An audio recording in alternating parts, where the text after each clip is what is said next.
그냥 이 차는 처음 만들어 본 티가 나요.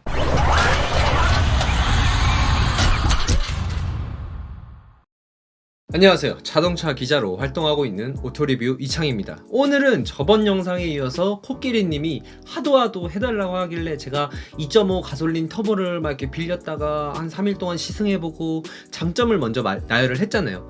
제 채널은 항상 장점을 먼저 말을 합니다. 안 그러면 이제 욕을 많이 어쨌든 제 채널은 이렇게 항상 차량이 제네시스 GV80은 나온 지 1년이나 넘었지만 이렇게 뒷북을 칠 수밖에 없다는 점은 항상 명심을 해주셨으면 좋겠습니다. 왜냐면 제가 이렇게 단점만 나열을 하다 보니까 아무래도 차량을 협찬받아서 차량이 나온 지 얼마 안 된 신차를 막 가지고 제가 이렇게 단점을 말씀드리면 막 이렇게 사이가 안 좋아질 수도 있기 때문에 어느 정도 신차효과 다 빠지고 판매량이 약간 좀 안정된 상태인 이런 GV80을 이렇게 늦게 소개를 시켜드릴 수 없다는 점 양해를 부탁드립니다. 그래도 여러분들이 이런 저의 솔직한 단점 위주의 시승기를 좀 보고 싶으시다 하시면 구독과 좋아요를 좀 부탁드립니다. 강요는 아니에요. 그래서 오늘은 제네시스 GV80을 사면 안 되는 이유, 정말 치명적인 단점 총 5가지에 대해서 설명을 드리도록 하겠습니다. 네, 그럼 바로 제네시스 GV80의 치명적인 단점 첫 번째는요, 바로 인포테인먼트입니다. 이게 말이 많아요. 실내가 너무 이쁘다. 제가 저번 영상에서도 말씀을 드렸지만 외관보다 저한테는 실내가 좀 더 이뻤고 가죽을 이렇게 넓게 쓰는 것 자체가 굉장히 어렵다 라고 말씀을 드렸고, 가죽의 질 자체도 세계 어느 프리미엄 브랜드를 갖고 와도 가죽의 질은 그렇게 뒤떨어지지 않는다 이렇게 설명을 드렸는데, 인포테인먼트가 제네시스답지 않습니다. 현대는 인포테인먼트 시스템을 만드는 부서가 따로 있습니다. 그 인포테인먼트 부서가 한 30명 정도가 돼요. 디자이너 30-40명이 달라붙어서 만드는 게 이런 결과물이긴 합니다. 근데 현대? 그래, 투싼, 산타페 인포테인먼트 시스템 다 좋아요. 그 가격대에 맞게끔 가장 최상의 퀄리티를 나타내주고 있는데, 비교적 이번에 제네시스 GV80을 딱 보면은 고급스럽긴 합니다. 뭐 우드 트림 들어가고 되게 뭐 손글씨 쓸 수 있고 하면서 내비게이션도 14.5인치에다가 되게 잘 만들긴 했어요. 고급스럽게. 근데 이게 과연 실용성이랑 어울리냐? 고급스러운 거랑 실용성은 좀 더 다릅니다. 지금까지 현대가 만들었던 인포테인먼트 시스템은 고급스럽진 않지만 그래도 실용성을 굉장히 극대화한 그런 인포테인먼트 시스템을 갖췄다면, 아무래도 이번에 제네시스가 런칭이 되면서 고급스럽게 만들어야 되잖아요. 그만큼 돈 받아 먹으려면. 그래서 고급스럽게 만들려고 많이 노력을 해서 고급스럽게는 보였어요. 근데 너무 고급스럽게 만들려다 하니까 실용성을 챙기지 못하는 느낌이 듭니다. 대화면 내비게이션 좋습니다. 근데 이게 너무 멀어요. 그래서 운전석에 앉아서 터치를 하기가 불편해요. 야, 아니다. 이거 그 커맨드 밑에 손글씨 쓰고 이렇게 조작하는 거 편해지면 편하다 라고 하지만 저는 아무리 써도 편해지지가 않더라고요. 그냥 터치가 하는 게 편한데 내비게이션이 너무 멀리 있다 보니까 이걸 터치 조작하기가 힘들다. 이게 디자이너들이 실내를 만들 때 내비게이션의 위치를 맨날 이게 조정을 막 합니다. 야, 가까이 있는 게 좋을까? 아니야. 고급스러우니까 대화면이기도 하고, 우리 커맨드 만들었잖아. 이거 잘 써먹어야 되잖아. 그러니까 좀 멀리다 두면서 커맨드를 많이 쓰도록 유도를 하자 라고 해서 이렇게 만든 거는 이해는 합니다만, 그래도 실용성이랑은 약간은 거리가 있다 이렇게 생각을 하고요. 드라이브 모드 변경하는 것도 너무 힘들고 너무 안쪽에 있고, 거기다가 기어 조작하는 것도 좀 더 앞에 있고 하다 보니까 이런 인체 공학적이진 않는 설계다 이렇게 생각을 하고요. 거기다가 계기판, 이것도 뭐 옵션 추천해서 말씀을 드릴 텐데, 계기판도 정보가 너무 없어. 그러니까 얘네들이 14.5인치에 야, 우리 화면 엄청 큰 거 달았어 하면서 이런 넓은 화면으로 정보성을 많이 봐 라고 해가지고 계기판에 있는 설정 자체를 디스플레이로 옮겨놨거든요. 그래서 디스플레이에서 모든 조작을 다 볼 수가 있어요. 그래서 커맨드로 막 움직여가지고 다 볼 수가 있는데, 지금까지 현대가 했던 계기판에 정보를 많이 볼 수 있고 핸들에서 손을 떼지 않는 상태로 이렇게 조작을 하면서 계기판을 설정을 막 바꿀 수가 있었잖아요. 그게 이번 제네시스 GV80은 안 됩니다. 인포테인먼트 시스템 자체가 현대랑 달라요. 그렇다 보니까 약간은 하는 이질감이 느껴지면서 이거를 굳이 계기판에서 디스플레이로 옮긴 이유가 있을까? 그렇게 따지면 하이테크 옵션을 줘서 넣어야 할 필요가 있을까? 이렇게 생각이 들었기 때문에 인포테인먼트 시스템을 보자면 실내 재질이라던가 이런 부분에서 모두 다 고급감을 갖췄지만 실용성을 챙기지 못했다는 점에서 단점으로 꼽아봤습니다. 네, 그럼 바로 다음으로 제네시스 GV80의 치명적인 단점 두 번째는요,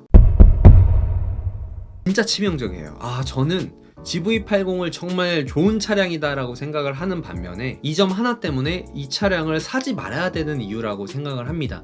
그 이유는 진동입니다. MVH에서 소음은 잘 잡았지만 소음은 뭐 거의 잘 안 나요. 디젤을 타더라도 이게 디젤 엔진이야 라고 할 정도로 소음이 잘 안 나는 반면에 진동이 특정 RPM 구간대에서 너무 심하게 올라와요. 저는 제가 탔던 시승차가 이상한지는 모르겠는데 진동이 좀 많이 올라와가지고 가솔린 차량입니다. 디젤은 뭐 걔는 원래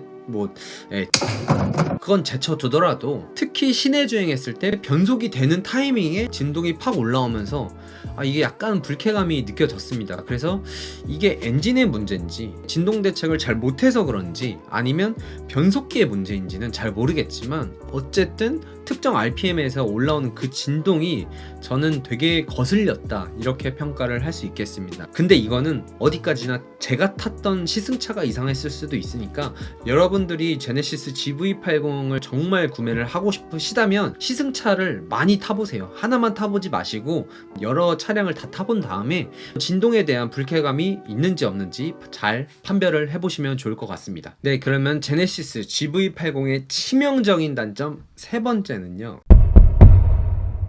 바로 딱딱한 승차감입니다. 딱딱해.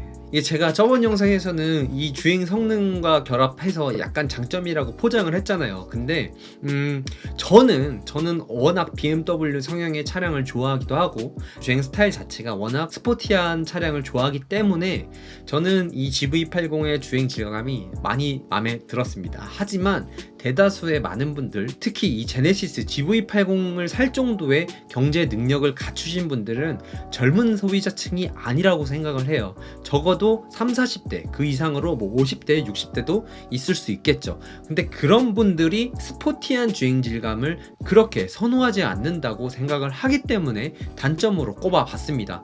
그 이유는 노면에서 올라오는 이런 진동이라든지 노면의 굴곡을 느낄 수가 있어요. 근데 그렇다고 해서 이게 막 딱딱하냐? 이런 건 아닙니다. 물론 투싼 산타페에 비교해서 승차감이 훨씬 좋아요. 어쩔 수 없습니다. 제네시스이기 때문에 차량이 좋아요. 하지만 제가 이 승차감이 딱딱하다고 말씀을 드린 이유는 제네시스잖아요. 거기다가 풀옵션 기준으로 거의 9천만 원에 육박하는 차량이기 때문에, 그래서 비교 모델을 벤츠, 아우디, BMW, 더 나아가서는 레인지로버, 포르쉐 카이엔 정도를 들 수가 있겠죠. 그런 차량들과 비교해서 물론 옵션은 훨씬 더 많지만 가격도 저렴하고 가성비 좋은 거 인정합니다. 근데 승차감이 그렇게 고급스럽지는 않다. 그래서 여러분들이 현대나 기아의 차량을 타셨다가 넘어오신 분들은 충분히 만족을 하시겠지만 1억이 넘어갔던 차량들을 타시다가 국산차를 타볼까 하셔서 오셨던 분들은 이 제네시스 GV80의 승차감이 썩 그렇게 유쾌하다고 생각할 것 같진 않아요. 스포티한 면에서도 BMW에서 밀리고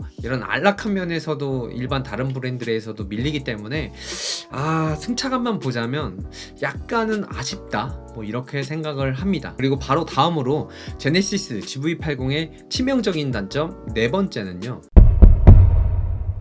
이거는 바로 전단점이랑 연계가 되는 건데 바로 에어서스의 부재입니다. 이 에어서스의 부재가 바로 승차감으로 이어질 정도로 에어서스는 승차감에 대해서 어느 정도 지대한 영향을 끼칠 수밖에 없어요. 하지만 제네시스 GV80은 가장 비싼 포지션에 위치한 모델인데도 불구하고 에어서스가 들어있지 않습니다. 대다수의 프리미엄 브랜드들이 에어서스를 채택하는 것을 보자면 많이 아쉬워요. 물론 프리뷰 전자제어 서스펜션이 들어갔지만 이 전자제어 서스펜션이 이 차량을 직접적으로 상하 조절을 해주진 않기 때문에 여러분들이 에어서스를 탔을 때와 에어서스가 없는 차량을 탔을 때는 쉽게 차이를 느끼실 정도로 에어서스의 그런 영향력이 굉장히 큽니다. 근데 그러신 분들도 있어요. 에어서스가 고장이 잘 나긴 해요. 내구성이 좋을 수가 없는 옵션이에요. 에어서스는. 왜냐면 에어서스는 고무를 통해서 에어서스를 조절을 하거든요. 하지만 이 고무가 수축과 팽창을 반복하다 보면 비교적 한 10만 킬로에서 15만 킬로 사이에는 거의 다 고장이 날 정도로 그렇게 내구성은 좋지 않아요. 가장 대표적인 예로 레인지로버의 에어서스는 정말 고장이 잘 나거든요. 하지만 그럼에도 불구하고 레인지로버를 타는 이유는 그 에어서스 때문에 타는 겁니다. 그만큼 승차감이 비약적으로 상승을 해요. 그래서 야, 내구성 안 좋은 에어서스 들어갈 바에 난 없는 거 타겠어, 이렇게 생각을 하신다면 어쩔 수 없겠지만 그래도 옵션으로서라도 넣어줬어야죠. 물론 조만간 추후에 에어서스가 옵션으로 들어가요. 연식 변경이 되면서 GV80에도 에어서스가 옵션으로 채택이 되게끔 들어가겠지만 지금 당장은 에어서스가 없고 앞으로 GV80에 에어서스 옵션이 채택이 된다고 해도 3.5 터보에만 채택이 될 가능성이 크기 때문에 지금 제네시스 GV80을 구매하시는 분들은 이 에어서스의 부재가 매우 아쉽게 다가올 것 같습니다. 여담으로 제가 타봤던 SUV 중에 가장 승차감이 좋았고 가장 2열에서 안락함을 느꼈던 거는 레인지로버의 보그였습니다. 그 다음으로는 포르쉐의 카이엔이었어요. 네, 그거랑 가격을 비교하자면 제네시스 너무 가성비 좋은 거 맞습니다. 하지만 그래도 어느 정도 이 정도 급의 차량을 사시는 분들이라면 기대하는 그런 승차감이 있잖아요. 그런 승차감을 만들어주진 못한다는 점에서 치명적인 단점으로 꼽았습니다. 네, 그럼 마지막으로 제네시스 GV80의 치명적인 단점 5번째는요,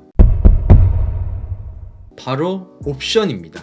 옵션이 없어서 안 좋은 게 아니라 너무 많아서 안 좋아요. 제가 GV80을 타면서 계속 생각이 들었던 게 뭐냐면 이 현대라는 회사가 프리미엄 브랜드에서 SUV를 만드는 게 되게 서툴구나 라고 느꼈습니다. GV80은 제네시스에서 처음으로 나오는 SUV죠. 물론 세단 같은 경우는 그 전에도 제네시스 DH EQ900으로 어느 정도 이런 데이터베이스를 쌓았겠지만 SUV에서 있어서만큼은 제네시스 GV80이 첫 번째 모델이란 말이죠. 그게 딱 느껴졌어요. 그래서 야, 그래도 우리가 프리미엄 브랜드인데 다른 브랜드랑 차별점을 만들기 위해서는 승차감, 주행 질감 다른 브랜드랑 따라갈 수가 없죠. 그러니까 옵션으로 승부를 보자 해가지고 진짜 신기술 옵션을 다 때려 박았어요. 그런 느낌이 나던데 이런 옵션들이 소비자들로 하여금 정말 실용적으로 쓸 수가 있냐? 실용적으로 쓸 수 있으면 전 장점으로 말했겠죠. 근데 이거 못 쓴다니까요. 노이즈 캔슬링 안 돼요. 그렇게까지 좋다고 생각하지 않은 옵션입니다. 거기다가 HDA2, 제네시스 GV80에 들어가는 HDA2 막상 타보시면 자동차선 변경 힘들어요. 물론 이걸 가지고 야, 제네시스처럼 이렇게 안전마진 값을 높게 더 가지고 한 거 아니냐 이렇게 말씀하시면 할 말이 없긴 해요. 그렇다고 해서 테슬라가 위험하냐? 그것도 아니에요. 그냥 자동차선 변경에서 테슬라보다는 좀 더 떨어진다. 그러니까 HDA2도 사실상 엄청 유용한 옵션은 아니다. 물론 지금에 와서는 세대가 지나면서 HDA2의 기능이 많이 향상된 건 사실이지만 제네시스 GV80에 들어가는 이 센서 자체가 지금 나오는 센서랑은 좀 다른 약간은 구시대적인 센서이기 때문에 지금 나오는 차량들과는 어느 정도 조금 다운그레이드가 있다는 점, 거기다가 증강현실 내비게이션, GV80 타시면서 쓰시는 분 있나요? 이게 그렇게까지 유용한가요? 초보자가 초행길을 가더라도 길을 잃지 않게끔 해주는 게 증강현실의 장점인데 이거는 그냥 13.5인치에 들어가는 내비게이션일 뿐 그 이상 그 이하도 아니다 라고 느꼈습니다. 그래서 결론적으로 제 말은 뭐냐, 아무래도 제네시스에서 첫 번째로 나온 SUV다 보니까 신기술을 많이 적용을 한 건 좋아요. 그런데 그게 실용성으로 느껴지진 않는다. 그냥 이것저것 다 덧붙여가지고 만든 그런 느낌이 듭니다. 그냥 1세대라는 느낌이 강하게 들었던 이런 차량이 제네시스 GV80이었어요. 그래도 좀 더 긍정적으로 바라보자면 이런 도전이 있었기에 앞으로 나올 제네시스 GV90, 제네시스 GV80의 2세대 버전, 이런 차량들 같은 경우는 지금보다는 훨씬 더 진보된 기술이 들어가고 훨씬 더 실용적으로 변하겠죠. 하지만 지금 이 제네시스 GV80을 사시는 사람한테 있어서는 실용성에 대해서는 그 옵션이 그닥 와닿지는 않는다는 점에서 단점으로 꼽아봤습니다. 이렇게 오늘은 제네시스 GV80의 단점만 모아서 이렇게 설명을 드렸는데 차량 자체는 너무 좋아요. 가성비가 좋아. 일단 솔직히 8천만원, 7천만원에 이 정도 차량 못 사요. 시트의 가죽의 재질도 그렇고 차체의 크기도 그렇고 파워트레인의 마력도 그렇고 가성비는 확실히 훌륭하지만 그래도 어느 정도는 약간은 프리미엄 브랜드의 첫 번째 1세대의 느낌이 조금 나는 그런 차량이었다라고 보시면 될 것 같습니다. 네, 그러면 영상을 여기까지 마치도록 하면서 다음 영상으로는 그럼 도대체 제네시스 GV80을 어떻게 사야 되냐 이런 거에 대한 영상을 찍도록 하겠습니다. 감사합니다.